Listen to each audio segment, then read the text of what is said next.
Bismillahirrahmanirrahim. Alhamdulillah wassalatu wassalamu ala sayyidina Rasulillah. Amma ba'du. Banyak orang berbicara tentang Al-Hallaj di zaman dulu, kalau versi Nusantaranya adalah Syekh Siti Jenar. Namanya agak sedikit menggelikan karena laki-laki kok disebut Siti ya. Tapi itulah sebutan dulu ya. Mungkin dulu Syekh Saidi Jenar, tapi nggak tahulah kenapa kemudian berubah. Yang dulu dikatakan nama kecilnya Lemah Abang dan segala macamnya. Ya. Syekh Siti Jenar ini dari masanya terlihat semasa dengan Syekh atau Sunan Kalijaga dan sunan-sunan yang lain. Jika di kalangan pembela syariat yang zahir, itu muncullah sosok Sunan Kalijaga, maka dari bab hakikat muncullah Syekh Siti Jenar. Ya, kalau boleh kita sebut, jika ulama pewaris para nabi, lalu ulama mewariskan ilmunya lagi. Pewaris Imam Abu Yazid, pewaris Imam Junaid, pewaris Hallaj, itu ada semua di zaman berikut, termasuk zaman kita. Di zaman terdahulu, pewaris Junaid al-Baghdadi itulah Sunan Kalijaga, pewaris secara kerohanian. Adapun pewaris kerohanian Al-Hallaj, itulah Syekh Siti Jenar. Sejarah pun berulang, karena cip takdirnya sangat-sangat sama, hanya formulasinya yang berbeda. Kemudian muncullah kalam-kalam yang menunjukkan kalam-kalam mabuk bertuhan, mabuk cinta kepada Allah, mabuk dalam keahadian Allah, keesaan Allah Subhanahu wa taala. Teman-teman, kan Allah dalam bab akidah, alam semesta ini disebut mungkinul wujud. Wujudnya mungkin. Dan dia hanya ada karena diadakan oleh Allah, yang disebut wajibul wujud, yang niscaya keberadaannya pasti ada. Maka semua selain itu menjadi diadakan karena dia. Maka yang benar-benar ada hanyalah Allah. Inilah yang disebut oleh pendahulu imam wujudiyah, namanya Imam Ibn Arabi dengan Al-Wujud Al-Mutlaq. Al-Wujud Al-Mutlaq ini, jika seseorang memahaminya dengan jalur kerohanian seperti Al-Hallaj dan Syekh Siti Jenar, maka yang terjadi, tidak ada kata aku, tidak ada alam, yang ada hanya Allah, Sang Pencipta. Alam ini dianggap semu dalam bab ahadiyah tersebut. Meskipun di alam sadar kita mengatakan kita ini ada, Allah ada, dan wujud kita real, wujud Allah lebih real.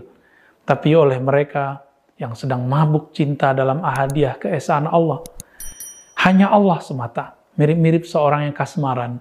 Dia hanya melihat kekasihnya saja yang paling cantik, paling indah, paling gagah.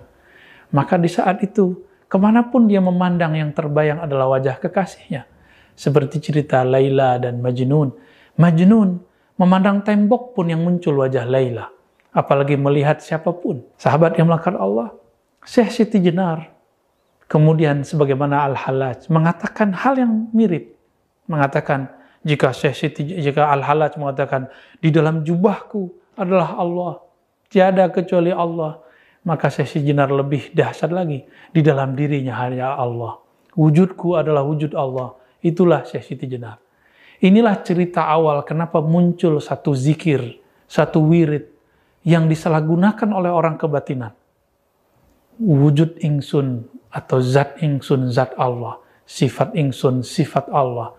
Nama ingsun, nama Allah. Ini kalam tidak boleh dilafazkan kecuali orang sedang mabuk. Orang mabuk tidak dikenakan hukum syariat karena dia mabuk sampai kesadaran dia kembali. Tapi beberapa orang-orang yang melanggar kaedah ini, melanggar dharma, kaedah seorang pezikir perindu kepada Allah, dia membacanya sebelum dosis itu dibolehkan kepadanya. Maka yang terjadi, muncullah kelompok wujudiyah. Di tahun 1400-an, 1500-an, 1600-an, 1700-an, itu kemudian terjadi pergolakan dahsyat di Nusantara. Maka muncul nanti ada Hamzah Fansuri, Syamsuddin Sumatrani, kemudian juga Nuruddin Araniri. Semuanya berbicara itu. Dan puncaknya itulah Syekh Siti Jenar. Apakah kemudian Sunan Kalijaga mengkafirkannya? Kita belum menemukan satu nas, satu teks, satu riwayat dalam kitab-kitab baik yang berbahasa Pegon ataupun bahasa yang aksaranya Hanacaraka yang sampai kepada kita bahwa Sunan Kalijaga mengkafirkannya. Tidak. Tapi seperti dulu Imam Al-Junaid mengatakan kepada Hallaj, wahai Hallaj, ya Aba Mansur, la yaqta'uka ila dam. Tidak ada yang bisa menghentikanmu, wahai Hallaj, kecuali hukum pancung, yaitu darah yang diteteskan. Dan itu sangat mengerikan sekali. Ajaran ini belakangan dibahasakan secara lokal. Disebut dengan Ahadiyah itu manunggaling. Manunggaling keesaan Allah, kesatuan Allah. Ya. Tidak ada yang bersatu, hamba tidak bersatu dengan Allah. Kenapa? Hamba dianggap tidak ada. Maka manunggaling jangan diartikan Syekh Siti Jenar bersatu dengan Allah. Kenapa? Yang wujud cuma Allah. Syekh Siti Jenar hanya bayang-bayang. Tapi orang-orang yang kemudian lancang menerjemahkan ajaran Syekh Siti Jenar, kemudian mengatakan Syekh Siti Jenar mengajarkan persatuan dengan Allah. Wallahi iyyakum bihi. Syekh Siti Jenar Al-Hallaj tidak pernah mengatakan itu. Tapi mereka sedang mabuk dan mereka mengatakan hanya ada wujud tunggal. Itulah manunggaling. Kaulo Gusti, ketika mereka merasakan bahwa diri mereka tiada di hadapan Allah, seperti seorang guru tidak memandang dirinya punya derajat keilmuan di hadapan gurunya. Kenapa seorang Syekh Siti Jenar tidak boleh merasakan dirinya tiada di hadapan ilahi? Maka teman-teman sahabat melakukan Allah, jika Imam Bukhari dulu mengatakan, mastasghartu nafsi ila ala Ali ibn al-Madini. Aku tidak pernah merasa kecil. Aku tidak pernah merasa lebur. Kecuali di hadapan Ibnul Madini. Kenapa Syekh Siti Jenar tidak boleh mengatakan itu? Kenapa Al-Hallaj kita larang mengatakan mafi jubbati ilallah? Kan dia sedang mabuk asik dengan kekasihnya. Kita belum sampai kepada kerinduan itu. Kenapa kita salahkan orang yang merindu? Maka sahabat-sahabat yang memuliakan Allah, mari berhusnuzan. Apa yang terjadi di zaman mereka, itu sunatullah. Secara hukum fikih, betul, pelakunya harus ditanya, dieksekusi. Jika terbukti kemudian ada hal yang berbahaya, mungkin seorang hakim qadhi mengatakan, kamu dipenggal.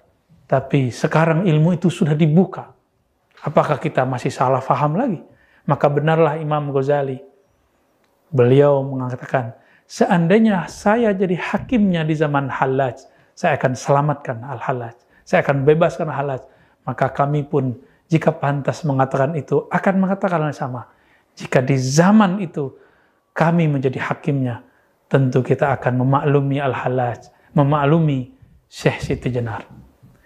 Tentu kita tidak pantas tentunya mengatakan hal itu, hanya Allah lah yang memantaskan kita. Wassalamualaikum warahmatullahi wabarakatuh.